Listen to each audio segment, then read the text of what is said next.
9. Wyatt, you really didn't have to walk me all the way to my front door. You know, I haven't had that much to drink, Aurora says as she fumbles in her bag for her keys. Her voice is a little raspy from talking all night, and the whole car journey home with Cherry, who just left after dropping us off. I have a key to the main house attached to my own set of keys that Grace gave me when she got ill, but I don't tell Aurora that in case it seems a bit creepy. I've already outwardly called her hot and said she had a great ass, neither of which she probably wanted to hear from me. Instead, I try not to lose my patience as Aurora continues searching through her bag and lean against the wall. Don't go thinking I'm a gentleman now. It's not exactly a trek back to mine, is it?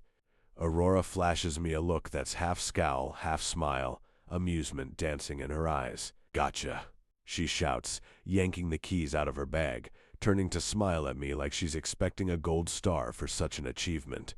I raise a brow at her.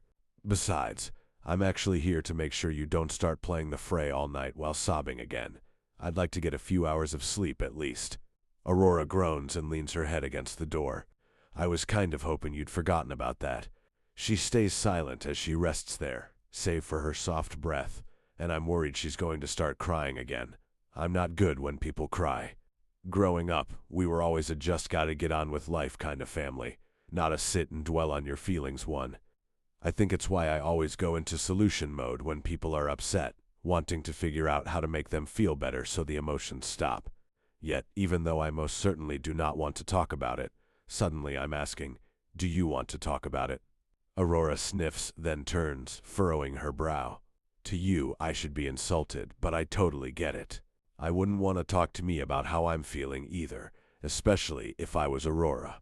Even if tonight has eased out some tension, it's not like we got off on the best foot, which, I will admit, probably hasn't made her feel better. Oh, hey, maybe I'm not so bad at this empathy thing after. Yeah, come on. I cock my head, and she follows me around the deck to the back of the house. Tentatively, Aurora shuffles onto the swing beside me, dragging the blanket left there, around her. The dim porch. Lights cast a golden glow over her, making her cheekbones shine, and hazel eyes sparkle. She crosses her legs under her, and then lets out the longest sigh. I didn't realize such a small person could hold so much air in their lungs. TM Colin Firth, she admits, and a massive failure. I blow out a breath, partly because I'm incredibly thrown off by the Colin Firth comment, but mostly because the whole massive failure thing rings a little too close to home. Well, there's a lot to unpack there. She lets out a hoarse laugh, puckering her lips as she glances up at me.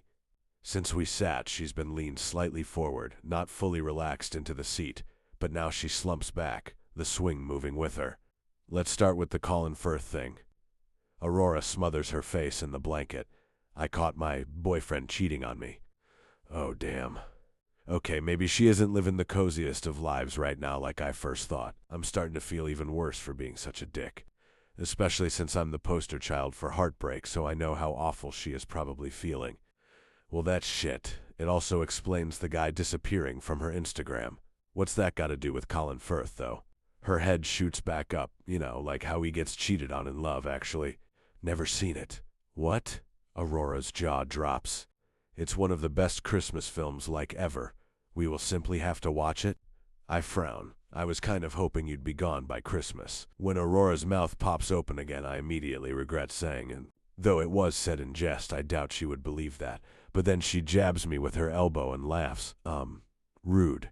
That's not gonna make me feel any better. I hold up my hands. Okay. Sorry, please, Colin, do continue. Tell me why you're a massive failure. Aurora narrows her eyes at me, mouth curving. I might not be that good at comforting people, but I've had her smiling multiple times already, so I'm taking it as a win. It's just that I feel like I've built this whole career for myself on helping people to create happy, successful, fulfilling lives. I write social media posts and articles and books on attracting healthy relationships, on feeling positive all the time, on being your best self. Yet now my life is a complete sham. The words are coming out of her mouth quicker than I can keep up. But I don't miss the way her shoulders are also loosening with each sentence. Jake cheated on me. I'm only just starting to feel inspired to write again. Now I'm here. I don't know what I'm supposed to do with my life if I can't keep up with this wellness stuff, and the mean girl in my head that I've worked so hard to quieten is suddenly louder than ever. I feel like I'm questioning myself all the time because I'm feeling sad a lot since Auntie Grace died, when I pride myself on being a happy, positive person. All this work I've been doing to have a great life, what I pressured I will of, it is plead to win a need to have a great life. I'm a complete life, I'm a complete lie for the time she's finished. Out of breath by the time she's finished, she hunches over and buries her head in her hands again. I'm not sure what I was expecting, but this is a little deeper than I usually care for. One guess dealing with a grumpy rancher hasn't helped either, I add, attempting an apologetic smile. Her head flops back up with a raspy giggle, and I go. A strange rush from making her smile like that, from pulling her out of whatever hole she lets herself spiral into. Her wide hazel eyes stare up at me, almost with too much hope behind them, like I might be the one with the solution she's been desperate to find. I scratch my head, settling my arm along the back of the swing. Look, no offense, but I think you might have actually been lying to your followers this whole time. Freckled nose crumpled, Aurora's eyes ignite with fire. As sunny as she may seem, that feistiness is always waiting just around the corner with her, like the first day I met her, and I like it. That's the real Aurora, I can just tell. Sweet and strong like my favorite kind of whiskey. I just mean that life isn't always perfect. It's full of seasons, good and bad. No one is happy all the time. She mumbles, crossing her arms. Asterisk, yeah, but your followers probably aren't. And as much as you might inspire them with your quotes and woo-woo manifestation stuff, she shoots me daggers at that. It would probably help them just as much to see that you have bad days too. That it's okay to not be okay sometimes, but there's things you can do to help you get through those difficult times. Jesus, maybe I should take up this wellness blogging shit. I sound like a motivational speaker. Tony Robbins, move out the way. Aurora sucks her teeth regarding me. I can see the cogs working in her brain as her face softens, processing what I've said. I'm not usually one to find silences uncomfortable. If anything, I welcome them. But with the way she's staring so intensely at me, like she might discover where my soul is hiding, I find myself needing to fill it. Besides, if it makes you feel better, your failure has nothing on mine. Fuck, why did I say that? Now she's going to want to know. Aurora's brows raise, her stare turning silkier under her dark eyelashes. I swallow hard when she shuffles a little closer. How come? I have to clear my throat again. Well, my dad's a rancher too. Works on Sawyer's family ranch. And he's always worked so hard, my mom too, so that I could go to college and do something more than working on a ranch for someone else like him. I have to stop to uncurl my fists, not realizing at first I'd been clenching them so hard. My nails have dug into my palm. See the irony yet? Aurora gives me a sympathetic smile, lips pressing together. So the big burly cowboy has a brain after all. Hilarious. I throw a mocking smile back, but surprisingly, yes. I was valedictorian at my high school too, and on our champion football team. Had a 4.0 GPA that continued into college. Also had the opportunity to go pro with football, and if that failed, I had a place in law school waiting for me. My parents were so proud, said all the hard work and money they'd put in for me was finally worth it. Bloody hell, Aurora huffs. Her knee knocks again my thigh. She's too comfortable with touching people, when I go out of my way to avoid it. How exactly, da? You end up at Sunset Ranch then? When I had such a great life set up for me, I say it, in the same tone everyone else usually does when they question my choices. The kind that makes it seem like you're so stupid for giving up. Because it didn't make me happy, Aurora. I finished college with all that success just waiting for me, with people telling me how well I'd done. But then my pops got ill, and Grace needed someone to take over, and one loved being on the ranch.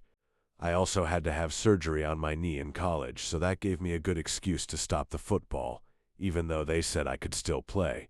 So now Aurora's shoulder brushes against me too, like she's slowly inching her way closer. I guess it is somewhat comforting. ... There's something about the hard labor and being surrounded by nature and animals that makes me feel alive, but also peaceful and happy. So fucking happy.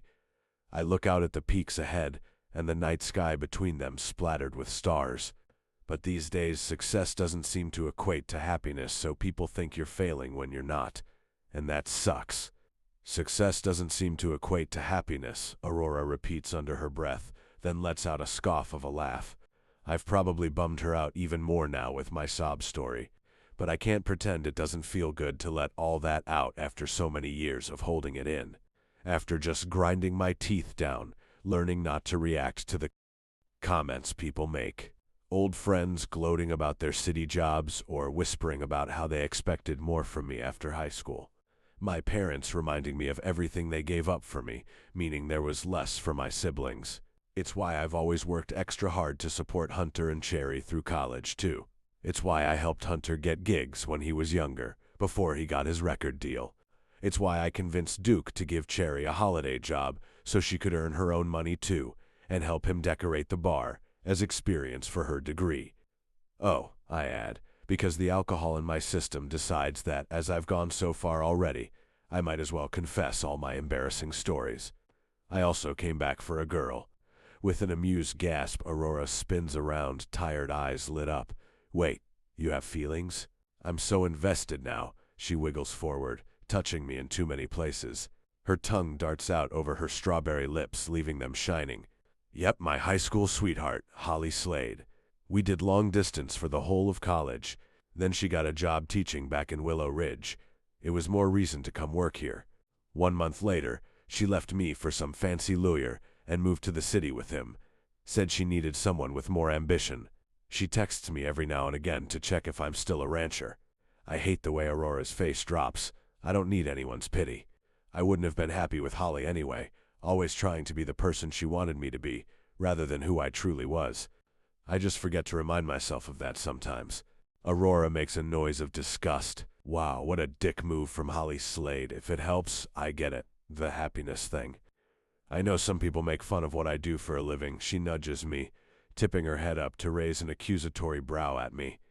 Still, I appreciate the quick slide away from Holly because those wounds aren't completely healed yet. But it makes me happy. I love talking and writing about wellness and positivity. She lets out another long sigh and swings back around, resting her head against my shoulder. I tense, a few of her wild waves tickling my jaw, while all the nerves in my shoulder light up. Asterisk, this place makes me happy too. Even though it's been hard, I feel like one can be myself here. I feel ... free. It's so beautiful and peaceful. I sigh too. It's a place with the kind of views that make you realize how insignificant you and your problems actually are. Yeah, I'm sorry that I turned up and threatened it all, she admits, a faint quiver in her voice as she continues. I don't really want to let all this go, but I just don't know what to do. I don't know either. I'm pissed off at her for being here, taking the reins away from me and steering the ranch towards being sold. But what else is she going to do?